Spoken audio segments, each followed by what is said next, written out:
Good morning, students. Another university question is given that Fourier transform of f of x is equal to e raised to minus x square is 1 by root 2 e raised to minus omega square by 4. Find the Fourier transform of x into e raised to minus x square. X into e raised to minus x square is Fourier transform കണ്ടുപിടിക്കണം. ഇത് April 2020 3 മാർക്കിന്റെ question ആയിട്ട് ചോദിച്ചതാണ്. അപ്പോൾ നമ്മൾ തന്നിരിക്കുന്ന ഈ ക്വസ്റ്റ്യനിലെ function എന്താണ്? Here answer f of x എന്ന് പറഞ്ഞാൽ e raised to minus x square ആണ്. The Fourier transform of f of x. Fourier transform f of x നമുക്ക് തന്നിരിക്കുന്നത് എത്രയാണ്? 1 by root 2 into e raised to minus omega square by 4. ഇതാണ് Fourier transform of e raised to minus x square. അത് നമുക്ക് തന്നിട്ടുണ്ട്. ഇനി നമ്മൾ അടുത്ത് എന്ത് ചെയ്യണം? f dash x, f of x ന്റെ ഡെറിവേറ്റീവ് f dash x കണ്ടുപിടിക്കുക. f dash x കണ്ടുപിടിക്കുന്നത് എന്താണെന്ന് e raised to minus x square into minus x square derivative എന്താണ്? minus 2x. ഇനി നമുക്ക് കണ്ടുപിടിക്കേണ്ടത് എന്താണ്? Fourier transform of f dash x കണ്ടുപിടിക്കുക. Fourier transform of f dash x കണ്ടുപിടിക്കാനായിട്ട് ഈ ഒരു ഫോർമുല ഉണ്ട്. ആ ഫോർമുല ഇതാണ് I omega Fourier transform of f of x.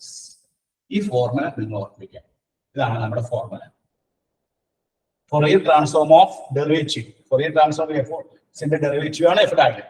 Fourier transform of f dash x is equal to I omega f of x. ഈ formula ഉപയോഗിച്ചിട്ടാണ് ഈ f dash x ന്റെ ഡെറിവേറ്റീവ് കണ്ടുപിടിക്കുക. അപ്പോൾ നോക്കിയേ f dash x ന് വരെ നമുക്ക് ഈ വാല്യൂ കൊടുക്കാം. ഏത് കൊടുക്കാം? minus 2x into e raised to minus x square. ഈ f dash x ന് പകരം ഞാൻ ഇവിടെ ഡെറിവേറ്റീവ് കണ്ടുപിടിച്ച് സബ്സ്റ്റിറ്റ്യൂട്ട് ചെയ്തു. minus 2x into e raised to minus x square. Right answer I omega into f of x എന്ന് പറഞ്ഞാൽ എന്താണ്? f of x എന്ന് പറഞ്ഞാൽ 1 by root 2 e raised to minus omega square by 4. അത് നമുക്ക് ക്വസ്റ്റ്യനിൽ തന്നിരിക്കുകയാണ്. 1 by root 2 into e raised to minus omega square by 4 തന്നിട്ടുണ്ട്. ഞാൻ അടുത്ത സ്റ്റേജിൽ ഈ -2 നമ്മൾ പുറത്തേക്ക് എടുക്കുന്നു.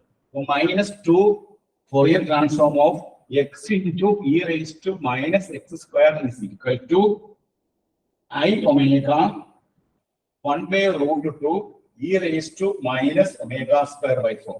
നമുക്ക് കണ്ടുപിടിക്കേണ്ടത് എന്താണ്? Fourier transform of x into e raised to minus x square ആണ് കണ്ടുപിടിക്കേണ്ടത്. അപ്പോൾ I omega by minus 2 root 2 e raised to minus omega square by 4. For Fourier transform of x into e raised to minus x square by നമുക്ക് എത്ര കിട്ടണേ? minus omega minus 2 root 2 minus omega square by 4. That is equal to minus omega 2 root 2 e raised to minus omega square by 4. ഇതാണ് x into e raised to minus x square ന്റെ Fourier transform. Minus omega I omega divided by 2 root 2 e raised to minus omega square by 4. ഇതാണ് നമ്മുടെ answer. അപ്പോൾ ഇവിടെ ഈ ഒരു problem നമുക്ക് workout ചെയ്യണമെങ്കിൽ ഇവിടെ നമുക്ക് തന്നിരിക്കുന്നത് എന്തിന്റെയാണ്? e raised to minus x square ന്റെ Fourier transform ആണ് തന്നിരിക്കുന്നത്. e raised to minus x square ന്റെ Fourier transform തന്നിട്ടുണ്ട്. കണ്ടുപിടിക്കേണ്ടത് എന്തിന്റെയാണ്? x into e raised to minus x square ന്റെയാണ്. അപ്പോൾ x into e raised to minus x square കിട്ടാനായിട്ട് നമ്മൾ ആലോചിച്ച് നോക്കുക. e raised to minus x square ന്റെ ഡെറിവേറ്റീവ് എടുത്ത് നോക്കുക. ഡെറിവേറ്റീവ് എടുക്കുമ്പോൾ നമുക്ക് കിട്ടുന്ന ആൻസർ എന്താണ്? e raised to minus x square into minus 2x ആണ്. അവിടെ x into e raised to minus x square വരുന്നുണ്ട്. അപ്പൊ ആ റിസൾട്ട് ഉപയോഗിച്ചിട്ട് Fourier transform of derivative, Fourier transform of ഡെറിവേറ്റീവിന് ഒരു ഫോർമുലയുണ്ട്. ആ ഫോർമുല ഇതാണ് I omega f of x. Fourier transform of f of x. അപ്പൊ ആ ഫോർമുല ഉപയോഗിച്ചിട്ട് f dash x ന് ഈ വാല്യൂ സബ്സ്റ്റിറ്റ്യൂട്ട് ചെയ്തു. f of x ന്റെ ഡെറിവേറ്റീവ് സബ്സ്റ്റിറ്റ്യൂട്ട് ചെയ്തു. I omega into 1 by root 2 e raised to minus omega square by 4. ഈ -2 എന്നുള്ള കോൺസ്റ്റന്റ് പുറത്തേക്ക് എടുത്തു. -2 Fourier transform x into e raised to minus x square I omega 1 by root 2 e raised to minus omega square by 4. Fourier transform of x into e raised to minus x square എന്ന ദൂരം I omega by -2 root 2 e raised to minus omega square by 4. Fourier transform of x into e raised to minus x square എന്താ കിട്ടണേ? minus I omega by 2 root 2 e raised to minus omega square by 4 എന്നാണ് നമുക്ക് ഇതിന്റെ answer കേട്ടോ. ഇതെന്ത് ചോദിച്ചാണ്? April 2020 3 മാർക്കിന്റെ question ആയിട്ട് ചോദിച്ചതാണ്. അപ്പൊ ഈ റിസൾട്ട് നമ്മൾ ഓർത്തിരിക്കുക. Fourier transform of a derivative is equal to I omega f of x. നിങ്ങൾ s എന്നുള്ള വേരിയബിൾ ഉപയോഗിക്കണമെങ്കിൽ ഇവിടെ എന്ത് വരും? I s f of F of X എന്ന് വരും. സാധാരണ നമ്മൾ പ്രോബ്ലം ഒക്കെ ചെയ്യുമ്പോൾ ഫോറിയർ ട്രാൻസ്ഫോമിന്റെ പ്രോബ്ലം ഒക്കെ ചെയ്യുമ്പോൾ ഒമേഗ എല്ലാം എടുക്കാറില്ല, എസ് ആണ് എടുക്കാറില്ല. ഈ പ്രോബ്ലത്തിൽ ഒമേഗ ആയതുകൊണ്ടാണ് ഞാൻ ഒമേഗ എടുത്തത്. സാധാരണ നമ്മൾ Fourier transform in terms of എസിലാണ് കിട്ടുന്നത്. എസിലായാലും ഒമേഗ ആയാലും ലാംഡയിലും ഒക്കെ ശരിയാണ്.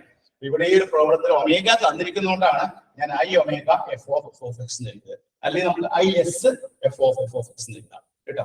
അങ്ങനെ എഴുതി ഫോർമുല എഴുതി ഇതിൽ സബ്സ്റ്റിറ്റ്യൂട്ട് ചെയ്ത് അപ്പൊ ആദ്യം ഡെറിവേറ്റീവ് എടുത്ത് നോക്കാം. ഡെറിവേറ്റീവ് എടുത്ത് നോക്കുമ്പോൾ കാര്യം മനസ്സിലാവും. അതിൽ നമുക്ക് ഇതിന്റെ ആൻസറിലേക്ക് എത്തിക്കാൻ സാധിക്കും കേട്ടോ. എല്ലാവരും നോട്ട് ചെയ്തെടുത്തോളൂ കേട്ടോ.